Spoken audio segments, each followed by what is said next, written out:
Doc on the Run. We help injured runners run.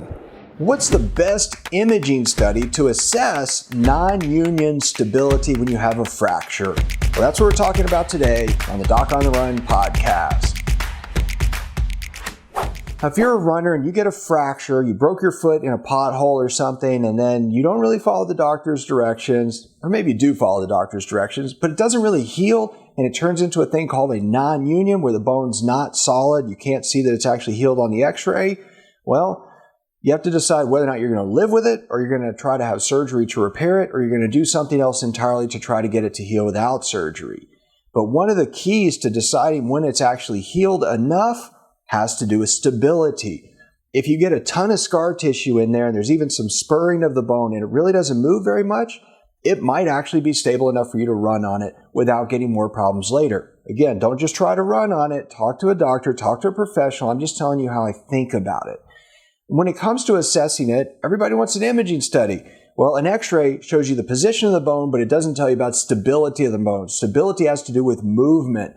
So if you're not moving the bone when you take the imaging study, you cannot assess its stability. You can guess how stable it looks by looking at it, but you can't tell for sure. If you look at an x-ray and there's a non-union, there's a huge lump of bone around the fracture site, that implies that it's moving a lot because your body's trying to put a ton of bone around it to try to stop that motion.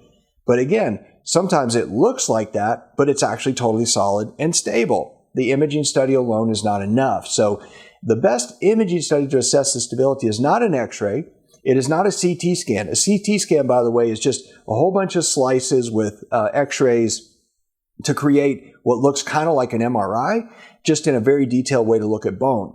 An MRI, of course, uses a magnet. You get over 100 images of your foot, but that also gives you a lot of information, but it doesn't really assess stability because you're not moving when you're sitting in the MRI scanner. What really is the only study that I think really allows you to assess the stability truly is an ultrasound. And we generally think that ultrasound's great for soft tissue image, but it's not great for bone because it doesn't penetrate bone. But you don't have bone where you have a non-union. You have scar tissue. So what we can do is we can actually look at the scar tissue area with the ultrasound unit.